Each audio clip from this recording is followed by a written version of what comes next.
আমাদেরকে সবচেয়ে ভালোবাসেন আমাদের রব আল্লাহ। সত্যিকারের ভালোবাসার ডেফিনেশনটা হচ্ছে যে আপনি নিঃস্বার্থভাবে কাউকে ভালোবাসেন। আমাদের আশপাশে যারা আছে, যারা হালাল, ইভেন হালাল, আমার মা, আমার বোন, আমার বাবা, আমার স্ত্রী, আমার ছেলে, আমার মেয়ে, এদেরও যদি কখনো স্বার্থে আঘাত পড়ে, দেখবেন সেও আপনার পাশ থেকে সরে যাচ্ছে। এমন হয়নি কখনো? আপনার বন্ধু, আপনার ব্যবসার পার্টনার, আপনার বস, আপনার কলিগ, ওদের স্বার্থে আঘাত হলে ওরাও সরে যাচ্ছে পাশ থেকে, জিগরি দোষ সরে গেল পাশ থেকে, হয় না এমন?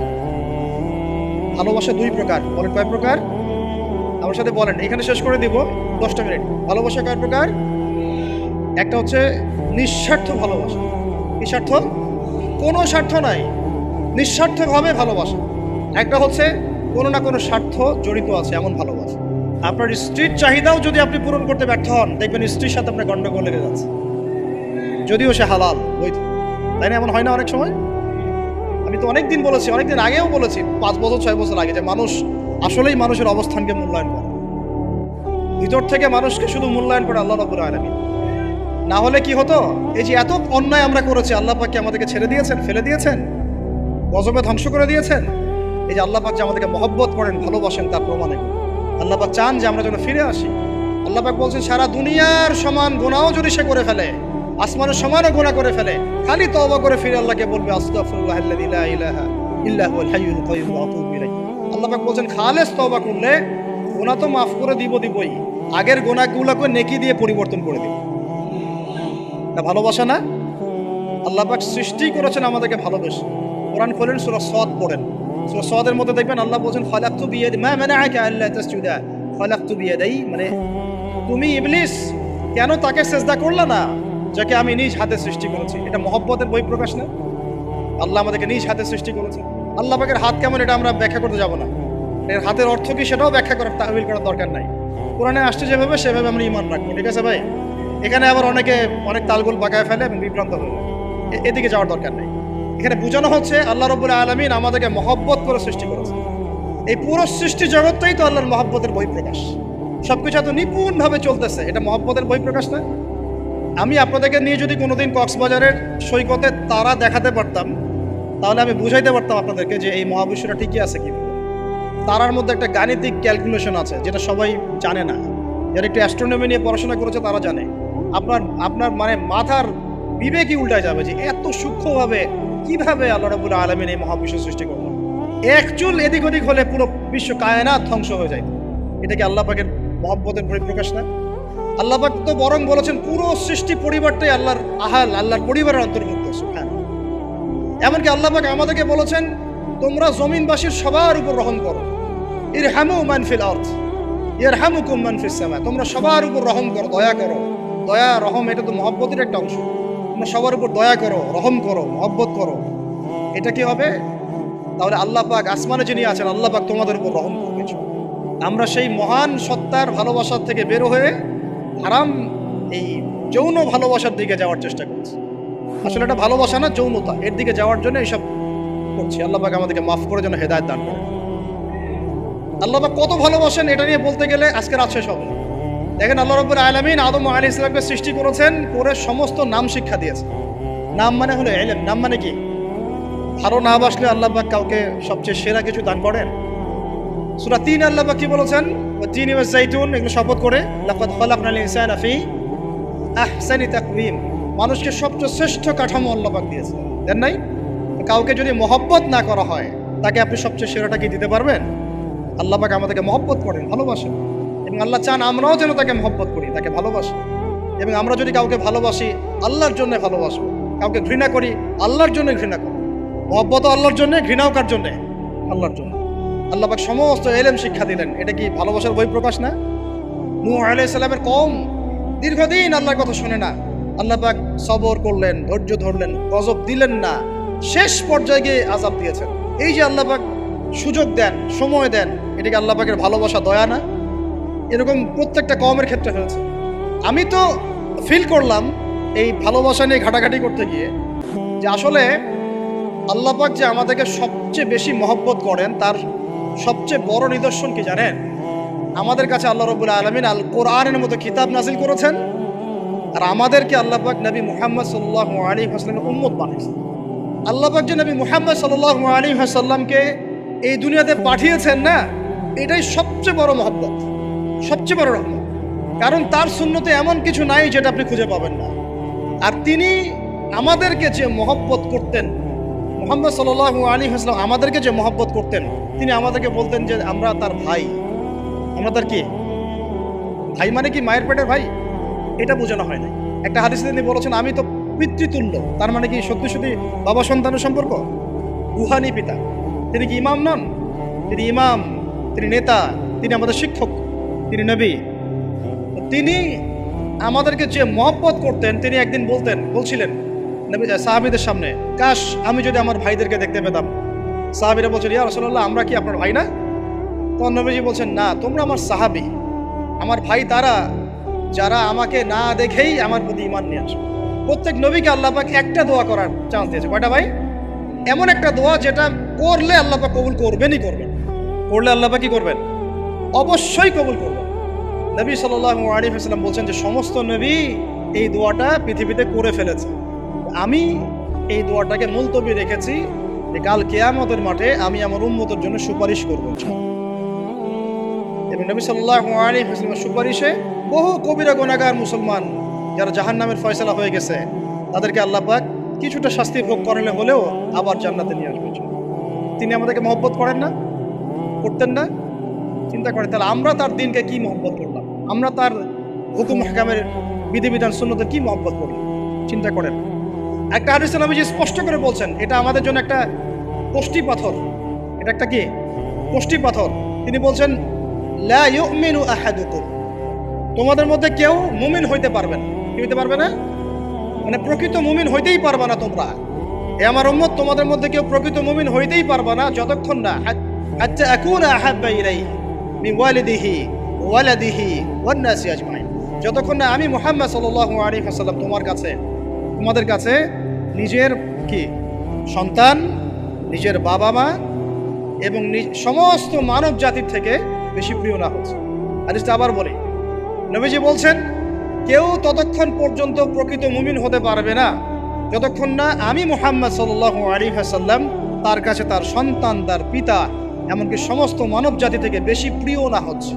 আমরা যারা আগামীকালকে এইটার প্রিপারেশন নিয়েছি, আসলে কি আমাদের কাছে নবী প্রিয় বেশি না আমাদের দুনিয়ার স্বার্থ বেশি প্রিয়? যারা এগুলো করবে তাদের কাছে কি সত্যি নবী প্রিয়? তাহলে তারা করতে পারতো না। যদি নবী আমাদের কাছে সবচেয়ে বেশি প্রিয় না হয়, আমরা মুমিন হতে পারছি না। আর যাদের কাছে নবী প্রিয় তারা কখনো এমন হারাম কাজে যেতে পারবে না। যারা যাচ্ছে তারা কখনোই নবীকে ভালোবাসে না, কোশ্চিনকালেও। শোনেন, উমর রাদিয়াল্লাহু আনহুর নাম শুনেন নাই? বললে অনেক কথা ভাই, অনেক কথা, কোনটা রেখে কোনটা বলে। উমর রাদিয়াল্লাহু আনহু একদিন এসে বলছেন খলিফাতুল মুসলিমিন, মুসলিমদের তিনি খলিফা। জান্নাতের সুসংবাদপ্রাপ্ত 10 জন সাহাবীর একজন। জান্নাতের সার্টিফিকেট পেয়েছেন পৃথিবীতে কয়জন সাহাবী? একটা হাদিসে একসাথে 10 জন। ওই 10 জনের অন্যতম একজন, যিনি এমন শাসন ব্যবস্থা পৃথিবীতে প্রতিষ্ঠা করেছিলেন যার মতো মিসাল এখন পর্যন্ত পৃথিবীতে আর দেখা যায় নাই। একটা হাদিসে আসছে যে রাস্তা দিয়ে ওমর হাঁটে ওই রাস্তা দিয়ে শয়তান হাঁটে না। কি বুঝলেন? শয়তান যদি দেখে ওই যে ওমর, ও আর ওই যাবেন ওই রাস্তা। এই হচ্ছে ওমর ইবনে খাত্তাব। আমার পরে কোনো নবী নাই। নবীজি বলছেন আমার পরে কোনো নবী নাই, লা নবিয়্যা বা'দি, আমার পরে কোনো নবী নাই। যদি হতো তাহলে ওমর হতো, যদি হতো তাহলে ওমর হতো। অন্য একটা হাদিসে আসছে আমার পরে কোনো নবী নাই, তবে তুমি আমার, এটা অন্য সাহাবী সম্পর্কে, আলী ইবনে আবি তালিব সম্পর্কে, তুমি আমার জীবনে তেমন মূসার জীবনে হারুন ছিল যেমন। এটা হচ্ছে আলী ইবনে আবি তালিব। এখানে কথা হচ্ছে উমর রাদিয়াল্লাহু আনহুর মতো মানুষ নবীর কাছে এসে বলছেন সাল্লাল্লাহু আলাইহি ওয়াসাল্লাম, ইয়া রাসূলুল্লাহ ওয়াল্লাহি লা উহিব্বুক, আল্লাহর কসম করে বলছি আমি আপনাকে অনেক মহব্বত করি, ইল্লা মিন নাফসি, আমার নফসের চেয়ে বেশি না। মানে আমি আমার জানের চাইতে আপনাকে বেশি মহব্বত করি না। কথা কি বুঝতে পারতেন কি? মানে আমি আপনাকে অনেক মহব্বত করি ইয়া রাসূলুল্লাহ, সব কিছু থেকে বেশি মহব্বত করি, কিন্তু আমার নিজের জানের চেয়ে বেশি না। নবী সাল্লাল্লাহু আলাইহি ওয়াসাল্লাম বলেন লা ইয়া উমর, এখনো মুমিন হওনি। কাকে বলছেন? কাকে বলছেন? জান্নাতের সার্টিফিকেট প্রাপ্ত একজন মানুষকে লা ইয়া উমর, এখনো হওনি। তখন নবী সাল্লাল্লাহু আলাইহি ওয়াসাল্লামকে তিনি একটু পরে আবার বলছেন, ইয়া রাসূলুল্লাহ ওয়াল্লাহি আলান, এখন লা হাব্বা ইলাইয়া মিন কুল্লি শাই হাত্তা মিন নাফসি, এখন থেকে আপনি আমার কাছে সবচেয়ে বেশি প্রিয় সব কিছু থেকে, এমনকি আমার নফসের থেকেও বেশি প্রিয়। তখন নবীজি বলছেন আলান ইয়া ওমর, এখন ওমর, এখন তুমি মুমিন হলে। তাহলে যারা আমরা নবীর সুন্নতের খেলাফ এইসব অপসংস্কৃতি, নোংরামি, জেনা, ব্যভিচার, কনসার্ট, নাটক, সিনেমা, পরকিয়া, এইসব তথাকথিত ভালোবাসা দিবস, এই জেনা দিবসগুলো পালন করছি, আমরা কি আসলেই নবীকে ভালোবাসি? আমরা কি সত্যি আল্লাহকে ভালোবাসি? আল্লাহ পাক আমাদেরকে বোঝার তৌফিক দান করুন, জাহিলিয়াত থেকে ফিরে আসার তৌফিক দান করুন। এরকম প্রচুর ঘটনা। ভালোবাসা তো এগুলোর নাম। ভালোবাসা কাকে বলে জানেন? সাহাবীরা বাসায় যেতেন, আবার দৌড় দিয়ে আসতেন নবী সাল্লাল্লাহু আলাইহি ওয়াসাল্লামের চেহারাটা একটু দেখার জন্য। এটা নাম ভালোবাসা। আপনারা যদি উমরা করতে যান, হজ করতে যান, দেখবেন বারবার আপনার নবীর রওজায় গিয়ে সালাম দিতে মন চাইবে, আরেকবার দেখা করে আসি, আরেকটু দেখা করে আসি, আরেকবার সালাম দিয়ে আসি। ভালোবাসা, কোনো স্বার্থ আছে এখানে? নবী সাল্লাল্লাহু আলাইহি ওয়াসাল্লাম কি আমাদের কাছে কোনো স্বার্থ দাবি করেছেন? আল্লাহ করেছেন। এগুলো ভালোবাসা। এই ভালোবাসা হলো প্রকৃত ভালোবাসা। আর এগুলো যেটা চলছে এটা হচ্ছে যৌনতা। এগুলো কি চলছে? যৌনতা। ভালোবাসার নাম দিয়েছে এখন যৌনতা। এগুলো ভালোবাসা না, এগুলো পাশবিকতা, প্রবৃত্তির দাসত্ব। প্রবৃত্তি মানে মন যা চায় তাই করতে যাচ্ছে। আপনার মন চাইছে একটা মেয়ের সাথে রাত কাটাবেন, এটাকে আপনি ভালোবাসা নাম দিলেন, কিন্তু এটা হচ্ছে ভালোবাসা না, এটা কি প্রবৃত্তি, পশুত্ব, দাসত্ব, পশুত্বের দাসত্ব করছে। আল্লাহ পাক আমাদেরকে কথাগুলো বোঝার তৌফিক দান। এরকম সাহাবীরা কত ত্যাগ করেছেন। তালহা রাদিয়াল্লাহু আনহুর নাম শোনেন না অনেকেই। নবী সাল্লাল্লাহু আলাইহি ওয়াসাল্লাম উহুদ যুদ্ধের দিন সংকটময় একটা অবস্থায় ছিলেন। তালহা রাদিয়াল্লাহু আনহু একা নবী সাল্লাল্লাহু আলাইহি ওয়াসাল্লামকে ঢাল হিসেবে পিঠ পেতে দিয়ে আসেন, উনার দিকে কোনো তীর যেন আসতে না পারে। শেষে দেখা গেল তার গায়ের মধ্যে 40 থেকে 50টা তরোয়ারের আঘাত আছে, তীরের খোঁচা আছে, বর্ষার খোঁচা আছে। এই অবস্থায় তিনি নবীকে কাঁধের মধ্যে নিয়ে উহুদ পাহাড়ে উঠেছেন নবীকে সেভ করার জন্য। ভালোবাসা। এটা কি? কোন স্বার্থে? কিসের স্বার্থে? দুনিয়ার স্বার্থে? জান্নাতের স্বার্থে। একজন সাহাবী বাড়ি নির্মাণ করেছেন, তো নবী সাল্লাল্লাহু আলাইহি ওয়াসাল্লাম দেখে একটু খালি মানে হয় না, তুমি কে, কার বাড়ি এটা? বললেন আচ্ছা অমুক সাহাবীর বাড়ি। নবীজি একটু রুকুঞ্চিত করলেন, পছন্দ করলেন, কিছু মুখে বলেন নাই, মুখে কিছু বলেন নাই, খালি একটু অসন্তুষ্ট হয়েছেন, এক্সপ্রেশন দেখতে বোঝা যাচ্ছে। তখন ওই সাহাবীকে জানানো হলো, তোমার বাসার সামন দিয়ে তো আল্লাহর নবী সেদিন হেঁটে গেলেন, তারপরে আমার বাসা দেখে, তোমার বাসা দেখে আল্লাহর নবী সাল্লাল্লাহু আলাইহি ওয়াসাল্লাম অসন্তুষ্টি প্রকাশ করেছেন। মুখে কিছু বলেন নাই, এক্সপ্রেশন ছিল অসন্তুষ্টি। 3 দিনের মধ্যে সেই বাড়ি ভেঙে গুড়িয়ে দিয়েছে। যেই বাসা দেখে আল্লাহর নবী সন্তুষ্ট হন না, আমি বাসা রাখবই না। ভালোবাসা কিসের জন্য? কার জন্য? কার স্বার্থে বলেন? আল্লাহর জন্য, জান্নাতের জন্য, আল্লাহর স্বার্থে, আল্লাহর জন্য। কতগুলো বলে শেষ করবো আপনাদের। সাদ বিন আবি ওয়াক্কাস রাদিয়াল্লাহু আনহু উহুদ যুদ্ধের দিন এইরকম করে তীর নিক্ষেপ করছেন। আল্লাহর নবী বলছেন, ইয়া সাদ, হে সাদ, তীর ছোড়ো, তোমার জন্য আমার পিতামাতা কুরবান হোক। আশপাশে 9 জন ছিল, তার মধ্যে একজন করে শহীদ হতে শেষে 2 জন বেঁচে থাকলো, সাদ বিন আবি ওয়াক্কাস, তালহা বিন উবাইদুল্লাহ রাদিয়াল্লাহু আনহু। এগুলো তারা কেন করেছেন? ভালোবাসার জন্য। ভালোবাসা এগুলোর নাম। কতগুলো বললে শেষ করবো আপনাদেরকে, বলেন। নবী সাল্লাল্লাহু আলাইহি ওয়াসাল্লামের কাছে একজন সাহাবী আসেন ইসলাম কবুল করতে এসে হাতের মধ্যে কিছু বালা, আংটি থাকে না, এগুলো ছিল, এগুলো খুলে ফেলে দিয়েছেন নবী সাল্লাল্লাহু আলাইহি ওয়াসাল্লাম, খুলে ফেলে দিয়েছেন। তো একটা খুব দামি সোনার আংটি ছিল।